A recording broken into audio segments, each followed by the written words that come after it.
Every conversation you have, every relationship you maintain, every decision you make exists within a hidden battlefield where your psychological autonomy is under constant, sophisticated attack. The weapons used against you aren't physical. They're emotional manipulations, cognitive distortions, and social pressures so subtle that you often mistake them for genuine care, helpful advice, or natural social dynamics. The most skilled manipulators don't force you to comply with their agenda. They make you believe their agenda is your own idea. Research from Harvard Business School reveals that the average person encounters over 200 attempts at psychological influence every single day, from advertising algorithms designed to bypass conscious decision-making to social interactions crafted to generate specific emotional responses. Most of these influences operate below the threshold of conscious awareness, shaping your thoughts, feelings, and choices without your explicit consent or recognition. Before we dive into the sophisticated defense strategies that can protect your mental autonomy, I invite you to subscribe if you're ready to develop the psychological sophistication necessary to maintain your independence in a world designed to manipulate your responses. This knowledge isn't for those who prefer comfortable illusions about human nature.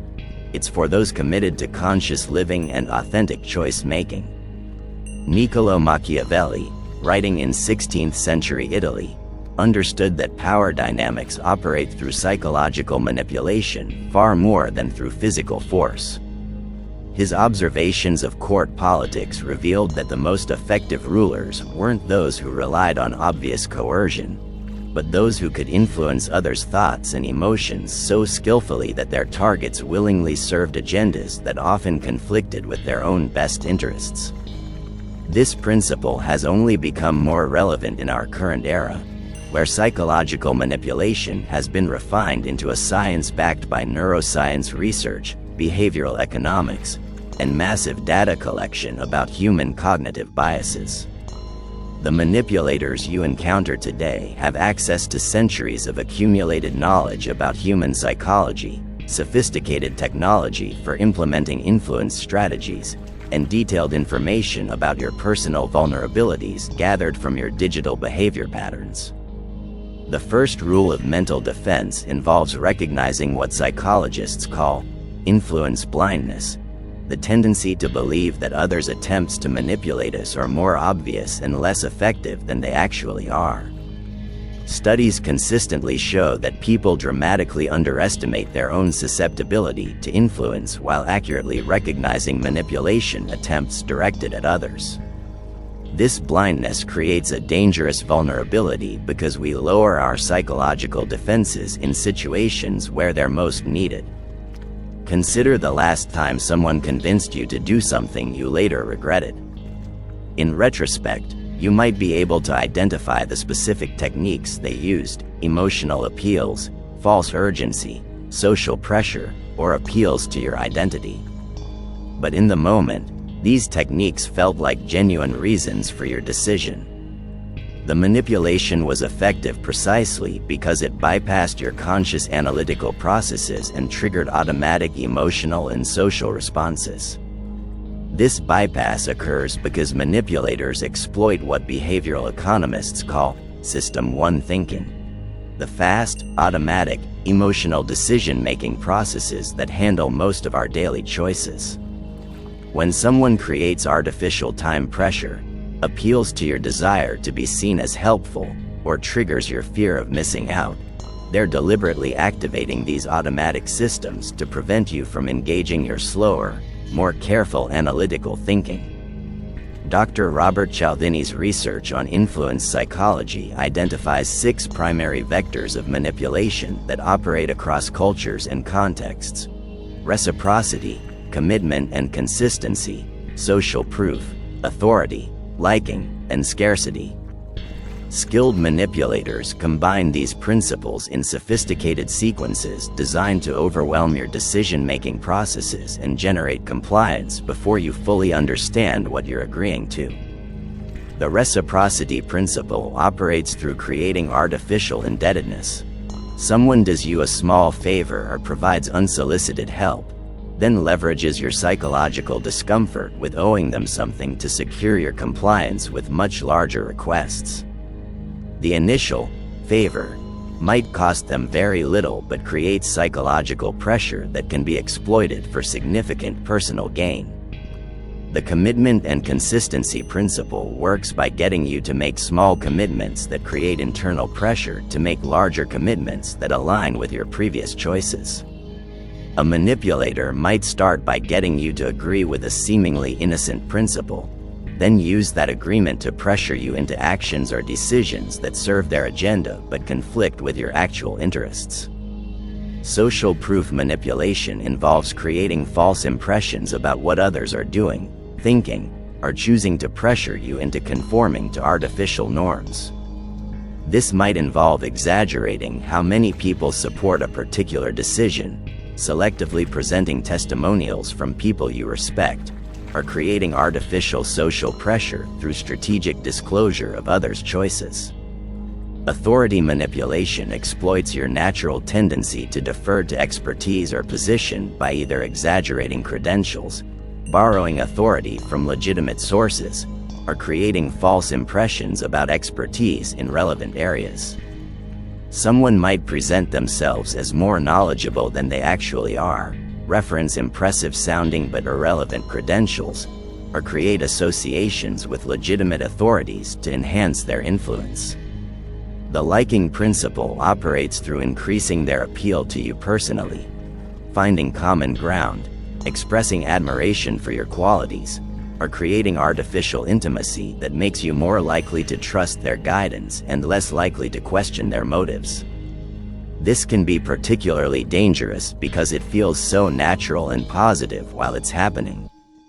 Scarcity manipulation involves creating artificial time pressure, limited availability, or exclusive opportunities to trigger your fear of missing out and prevent careful consideration of whether the opportunity actually serves your interests.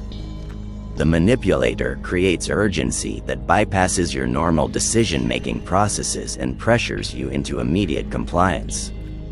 The most sophisticated manipulators don't rely on single techniques but combine multiple influence vectors in carefully orchestrated campaigns designed to overwhelm your psychological defenses. They might begin with liking strategies to lower your guard, use reciprocity to create indebtedness, employ false authority to enhance credibility, create artificial scarcity to generate urgency, and leverage social proof to normalize their requests. These combinations are particularly effective because they create what psychologists call cognitive overload, a state where your mental processing capacity becomes overwhelmed by competing demands, making it difficult to think clearly about the situation. When you're trying to process multiple influence attempts simultaneously while managing the emotional pressure they create, your ability to recognize manipulation and make conscious choices becomes significantly impaired. The second rule of mental defense involves developing what we might call influence awareness, the ability to recognize these manipulation techniques as they're being deployed against you. This requires understanding that influence attempts often feel completely natural and reasonable from the inside, even when they're sophisticated psychological attacks on your autonomy. One practical approach involves what psychologists call metacognitive monitoring, developing the habit of stepping back from emotionally charged situations to examine the psychological dynamics at play. When someone makes a request that triggers strong emotions, creates time pressure, or appeals to your identity or values, you can ask yourself, what influence techniques might be operating here? Why am I feeling pressured to decide quickly? What information might I be missing that would change my perspective on this situation? This monitoring process isn't about becoming paranoid or assuming malicious intent in every interaction. It's about maintaining conscious awareness of your own decision-making processes and ensuring that your choices align with your authentic values and long-term interests rather than being driven by unconscious responses to psychological pressure. The development of influence awareness requires honest examination of your own psychological vulnerabilities. What emotional triggers make you most likely to comply with requests? When do you struggle most with setting boundaries or thinking independently? What types of people or situations tend to override your better judgment? Understanding your specific susceptibilities allows you to raise your guard in situations where you're most likely to be exploited.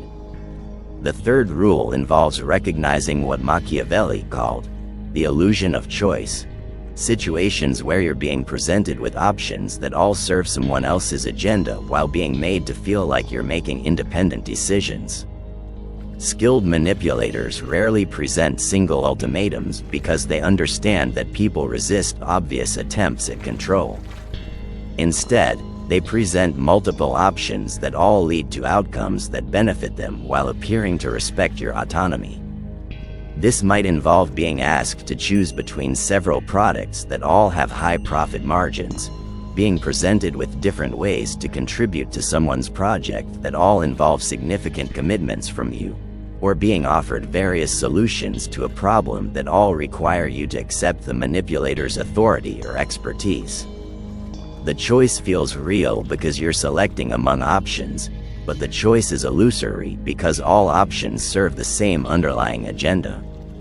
As we prepare to explore specific strategies for maintaining psychological independence in manipulative situations, ask yourself this question: what recent decisions have I made that might have been influenced by psychological pressure rather than my own careful consideration of what serves my authentic interests? The answer to this question reveals areas where your mental defenses need strengthening and provides insight into the specific manipulation techniques that are most effective against you. Understanding how manipulation operates requires examining it not as isolated incidents but as systematic campaigns designed to reshape your perception of reality until you willingly serve agendas that conflict with your own well-being. The most dangerous manipulators don't simply try to convince you to do specific things.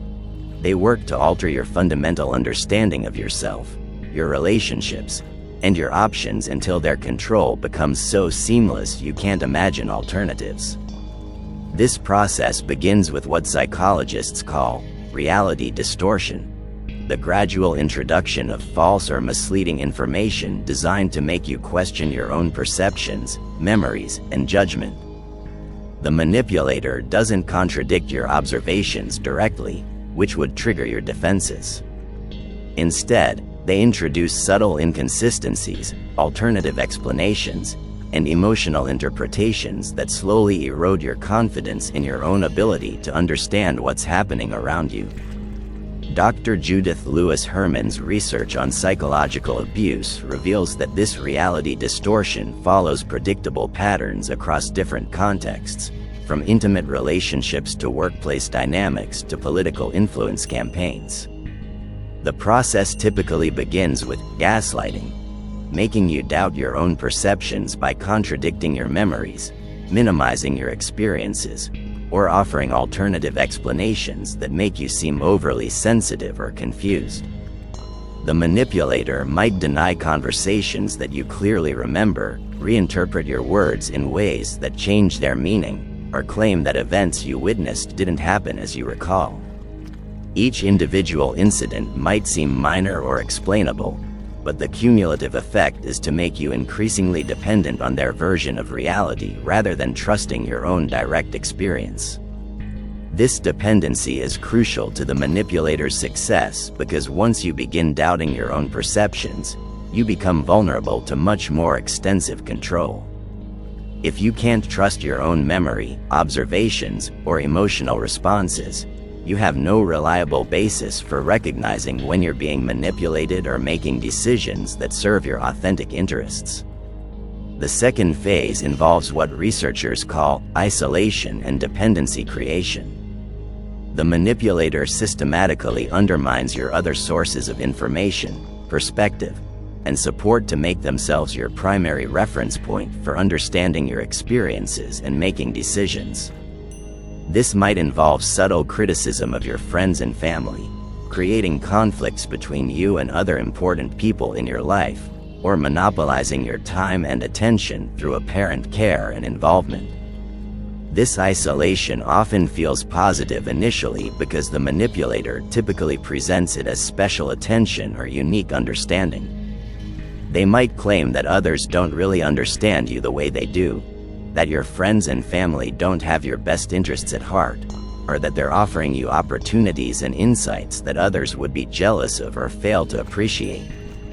The goal is to gradually shift your social and emotional ecosystem until the manipulator becomes your primary source of validation, information, and guidance. Once this dependency is established, questioning their authority or perspective becomes psychologically threatening because it would mean losing your primary source of security and understanding. The third phase centers on what psychologists call intermittent reinforcement, a pattern of rewards and punishments designed to create psychological addiction to the manipulator's approval. This involves alternating between periods of exceptional treatment and periods of withdrawal, criticism, or punishment in ways that keep you constantly working to regain the positive experiences while never being able to predict or control when they'll occur. Research on gambling addiction reveals that intermittent reinforcement creates stronger psychological dependency than consistent rewards because the unpredictability triggers constant hope and effort. When someone receives positive attention randomly rather than consistently, they develop compulsive behaviors aimed at trying to earn the next positive experience while becoming increasingly tolerant of negative treatment during the gaps. Manipulators exploit this psychological vulnerability by being exceptionally charming, supportive, or generous during some interactions while being cold, critical, or unavailable during others. The positive experiences feel so meaningful because they're contrasted with the negative ones, and the negative experiences don't trigger permanent rejection because they're followed by returns to positive treatment. This creates what researchers call trauma bonding, a psychological attachment that grows stronger under stress rather than weaker. The manipulator becomes simultaneously the source of your distress and your primary hope for relief from that distress, creating a closed loop where leaving the relationship feels impossible despite its destructive effects. The fourth phase involves identity reformation, gradually reshaping your sense of who you are, what you're capable of, and what you deserve in ways that serve the manipulator's agenda. This might involve convincing you that you're more dependent than you actually are, less competent than evidence suggests, or more problematic than other people's behavior toward you would indicate. The manipulator might consistently point out your mistakes while minimizing your successes, suggest that your problems stem from character flaws rather than situational factors, or convince you that your standards and expectations are unrealistic or selfish. Over time, these messages can become internalized beliefs that make you feel grateful for treatment that you would have considered unacceptable in your previous understanding of yourself. This identity reformation is particularly insidious because it operates through your own thought processes rather than external coercion. You begin to police your own behavior, lower your own standards, and accept treatment that conflicts with your well-being because you've internalized the manipulator's evaluation of what you deserve and are capable of achieving. Machiavelli understood that the most effective control operates through what he called the management of hope and fear. Skilled manipulators don't rely primarily on threats or punishment, which tend to generate resistance and resentment. Instead, they alternate between offering hope for better treatment or outcomes and creating fear about what might happen if you don't comply with their expectations. The hope keeps you invested in the relationship or situation because you believe that better treatment is possible if you just figure out how to earn it consistently. The fear prevents you from leaving or seeking alternatives because you're convinced that other options would be worse or that you lack the capacity to succeed independently. This management of hope and fear creates what psychologists call learned helplessness, a psychological state where you stop trying to change your circumstances because previous attempts have been unsuccessful, even when current circumstances are actually changeable. The manipulator creates conditions where your efforts to improve the situation are occasionally rewarded but more often ignored or punished, leading you to conclude that you have no real influence over your outcomes. The fifth phase involves what we might call normalization of dysfunction.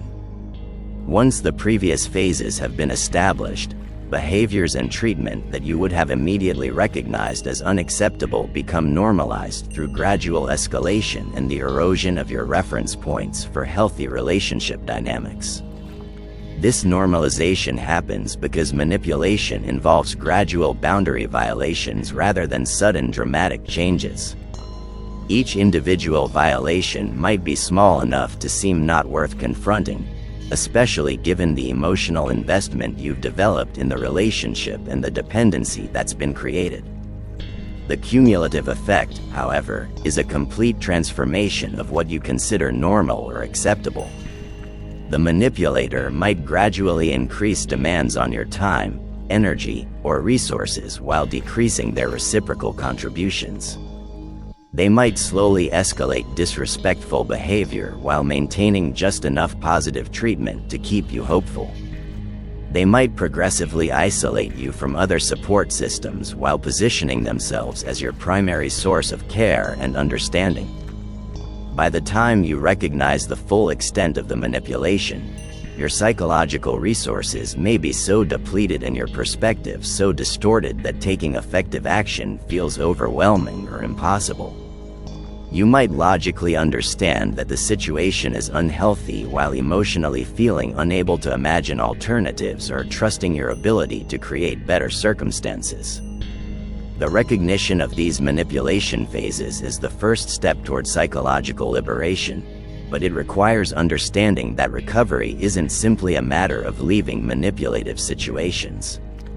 The psychological effects of systematic manipulation can persist long after the manipulative relationship ends, requiring conscious effort to rebuild trust in your own perceptions, reconnect with authentic support systems, and develop the psychological skills necessary to prevent future manipulation. Dr. Judith Herman's research reveals that recovery from psychological manipulation follows predictable stages: establishing safety and stability, reconstructing accurate narratives about what happened, and reconnecting with authentic community and purpose. Each stage requires specific skills and often benefits from professional support, particularly when the manipulation has been extensive or occurred during formative periods of development. The goal isn't to become suspicious of everyone or to withdraw from vulnerable connection, but to develop sophisticated abilities to distinguish between authentic care and manipulative control, between genuine influence and psychological exploitation, between healthy interdependence and destructive dependency. As we move toward exploring specific defense strategies, ask yourself, what aspects of these manipulation phases do I recognize from my own experiences? This recognition isn't about self-blame or regret, but about developing the awareness necessary to make different choices in current and future relationships and situations. Developing immunity to manipulation requires building specific psychological capabilities that function like an internal firewall, automatically filtering incoming influence attempts and protecting your decision-making processes from external override. These capabilities aren't about becoming suspicious or closed off, but about maintaining conscious awareness of psychological dynamics while remaining genuinely open to authentic influence and collaborative decision-making. The first fortification strategy involves what we might call cognitive anchoring, establishing clear internal reference points for your values, preferences, and standards that remain stable regardless of external pressure or emotional manipulation. This requires developing explicit awareness of what matters most to you when you're thinking clearly and without influence, then using these anchors as evaluation criteria for decisions and commitments. Most people operate with implicit values that they've never consciously examined or articulated. They know generally what feels right or wrong, but they haven't developed specific frameworks for evaluating complex situations where different values might conflict or where emotional pressure makes it difficult to think clearly. This implicit approach leaves them vulnerable to manipulation because they lack clear criteria for recognizing when external influence is moving them away from their authentic priorities. Cognitive anchoring begins with what philosophers call values clarification, a systematic process of identifying and prioritizing the principles that guide your most meaningful decisions. This isn't about adopting values that sound impressive or socially acceptable, but about recognizing what actually motivates your behavior when you're functioning at your best and most authentic. The process involves examining peak experiences in your life, moments when you felt most alive, fulfilled, and aligned with your authentic self. What values were you expressing during these experiences? What principles guided your choices? What did you prioritize that led to these positive outcomes? The patterns that emerge from this examination reveal your core values, which can then serve as evaluation criteria for future decisions. Once you have clarity about your authentic values, you can develop what psychologists call decision-making protocols, specific processes for evaluating requests, opportunities, and commitments against your core priorities. When someone asks for your time, energy, or resources, instead of responding automatically based on emotional pressure or social expectations, you can evaluate whether saying yes would support or undermine what matters most to you. This evaluation process might involve questions like, does this request align with my core values or conflict with them? Will saying yes move me toward my authentic goals or away from them? Am I being asked to compromise principles that are essential to my integrity? What would I choose if I weren't feeling pressured to decide quickly?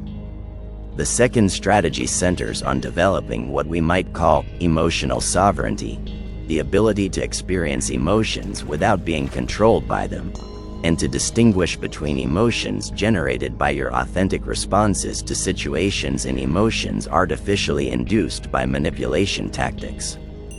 Manipulators are skilled at creating emotional states that bypass logical thinking and generate compliance. They might use guilt to make you feel responsible for their problems, fear to make you feel insecure about your independence, anger to make you feel defensive and reactive, or excitement to make you feel like you might miss out on important opportunities. These induced emotions feel completely real and justified, but they're often responses to artificial stimuli rather than accurate information about your circumstances. Emotional sovereignty begins with what meditation teachers call emotional labeling, the practice of recognizing and naming your emotional experiences as they arise rather than being unconsciously driven by them. When you notice strong emotions emerging during interactions with others, you can pause to identify specifically what you're feeling and consider what might be generating those emotions. This labeling creates psychological distance between you and your emotional experiences, allowing you to evaluate whether your emotions are providing accurate information about the situation or whether they might be responses to manipulation tactics. If someone is pressuring you to make a decision and you notice anxiety arising, you can ask whether the anxiety reflects genuine concerns about the decision or whether it's being artificially created by time pressure and emotional manipulation. The practice involves developing what psychologists call meta-emotional skills, the ability to observe your own emotional processes without being overwhelmed by them. Instead of automatically acting on emotions like guilt, fear, or excitement, you can examine these emotions as information while maintaining the capacity to choose your responses based on conscious evaluation rather than emotional reactivity. The third strategy involves what we might call information independence, developing multiple sources of perspective and feedback that prevent any single person or group from controlling your understanding of reality. Manipulators work to become your primary source of information about yourself, your relationships, and your options because this dependency makes it easier to distort your perceptions in ways that serve their agenda. Information independence requires consciously cultivating relationships with people who have no investment in controlling your choices and who are willing to offer honest feedback about your experiences and observations. This might include trusted friends who aren't involved in the situations where you suspect manipulation, professional counselors or coaches who can provide objective perspective, or support groups with people who have navigated similar challenges. The key is ensuring that these alternative perspectives come from people who respect your autonomy and have no agenda beyond your authentic well-being. They should be willing to support your decisions even when those decisions don't benefit them directly, and they should encourage your independent thinking rather than trying to replace one form of influence with another. Information independence also involves developing what researchers call source diversity, seeking information from multiple perspectives before making important decisions, especially when those decisions involve relationships or commitments that could significantly impact your life. Instead of relying primarily on the opinions of people who benefit from your compliance, you actively seek perspectives from those who have nothing to gain from your choices. The fourth strategy centers on developing what we might call boundary automation, establishing clear, non-negotiable limits around your time, energy, and resources that operate regardless of emotional pressure or manipulation attempts. These boundaries aren't personal attacks on others, but protective structures that ensure your capacity to think clearly and make conscious choices. Boundary automation involves identifying the conditions under which you're most vulnerable to manipulation and establishing specific protocols for protecting yourself in these situations. If you tend to make poor decisions when you're feeling emotionally overwhelmed, you might establish a rule that you don't make major commitments when you're experiencing intense emotions. If you struggle with saying no to requests for help, you might develop standard responses that buy you time to consider whether helping would genuinely serve everyone involved. These automated boundaries remove the burden of making boundary decisions in moments when you're under pressure or feeling emotionally compromised. Instead of having to generate the strength to set limits in challenging situations, you can rely on pre-established structures that protect your well-being regardless of the circumstances. The implementation might involve specific phrases that you use consistently when facing pressure. I need time to think about this before I can give you an answer. I'm not able to commit to that right now. I don't make major decisions when I'm feeling pressured. These phrases become automatic responses that create space for conscious decision-making rather than reactive compliance.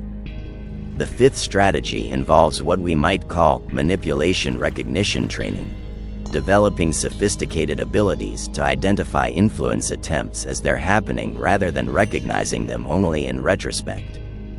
This requires understanding that manipulation often feels positive, helpful, or caring while it's occurring, and that manipulators are skilled at making their influence attempts seem like natural responses to the situation. This training involves studying the specific techniques that manipulators use and practicing recognition of these techniques in low-stakes situations where you can observe them without significant consequences. You might notice how salespeople use scarcity and social proof to pressure purchasing decisions, how advertisements exploit cognitive biases to influence your preferences, or how social media platforms use intermittent reinforcement to capture your attention. The goal isn't to become paranoid about influence attempts, but to develop conscious awareness of psychological influence as a normal part of human interaction that you can navigate skillfully rather than being controlled by unconsciously. When you can recognize manipulation techniques as they're being deployed, you gain the power to choose whether to comply with influence attempts based on whether they serve your authentic interests rather than automatically responding to psychological pressure. This recognition training also involves developing what psychologists call influence literacy, understanding how your own psychological vulnerabilities make you susceptible to specific types of manipulation, and creating personalized strategies for protecting yourself from exploitation of these vulnerabilities. The development of these fortification strategies requires patience and practice because they involve rewiring psychological habits that have developed over years or decades. The goal isn't to become invulnerable to all influence, but to become conscious of psychological dynamics that previously operated outside your awareness, giving you the power to choose your responses rather than being unconsciously controlled by them. As we prepare to explore advanced techniques for maintaining psychological independence in complex social situations, ask yourself, which of these fortification strategies would be most valuable for protecting me from the specific types of manipulation I'm most vulnerable to? The answer to this question guides you toward the practices that will most effectively preserve your autonomy and support your authentic decision-making. The most sophisticated aspect of defending against manipulation involves what we might call strategic psychological misdirection, appearing to comply with influence attempts while actually maintaining your independence and pursuing your authentic agenda. This isn't about becoming manipulative yourself, but about protecting your inner freedom while navigating environments where direct resistance would create unnecessary conflict or danger. Machiavelli understood that sometimes the most effective response to manipulation isn't confrontation, but what he called the art of strategic accommodation, giving manipulators enough of what they appear to want to satisfy their immediate needs while maintaining your essential autonomy and working toward outcomes that serve your deeper interests. This requires sophisticated emotional intelligence and the ability to operate on multiple levels of awareness simultaneously. The technique begins with what psychologists call surface compliance with core preservation. When facing manipulation attempts that you cannot directly resist without significant consequences, you can appear to go along with requests while maintaining internal clarity about your authentic values and long-term objectives. You give minimal compliance that satisfies the manipulator's immediate ego needs while preserving your energy and resources for pursuits that actually matter to you. This might involve agreeing to participate in meetings or projects while maintaining internal distance from the manipulator's agenda, expressing apparent enthusiasm for their ideas while quietly pursuing alternative approaches, or showing surface-level compliance with their expectations while building relationships and resources that support your independent goals. The key is never losing sight of your authentic objectives while appearing to support theirs. You're not actually surrendering your agency. You're temporarily managing their emotions and expectations while maintaining the capacity to pursue your real interests. This requires what we might call psychological compartmentalization, the ability to engage different parts of your personality for different situations without losing connection to your core identity and values. The second advanced countermeasure involves developing what we might call influence inversion, the ability to redirect manipulation attempts back onto the manipulator in ways that expose their tactics and protect others from similar exploitation. This requires understanding manipulation techniques well enough to recognize them immediately and respond in ways that reveal their true nature without appearing hostile or defensive. When someone attempts to guilt you into compliance, you might respond with curiosity about their emotional state. It sounds like you're feeling frustrated about this situation. What do you think would help you feel more confident about handling it yourself? This response acknowledges their emotion without accepting responsibility for fixing it, while redirecting attention toward their capacity for independent problem solving.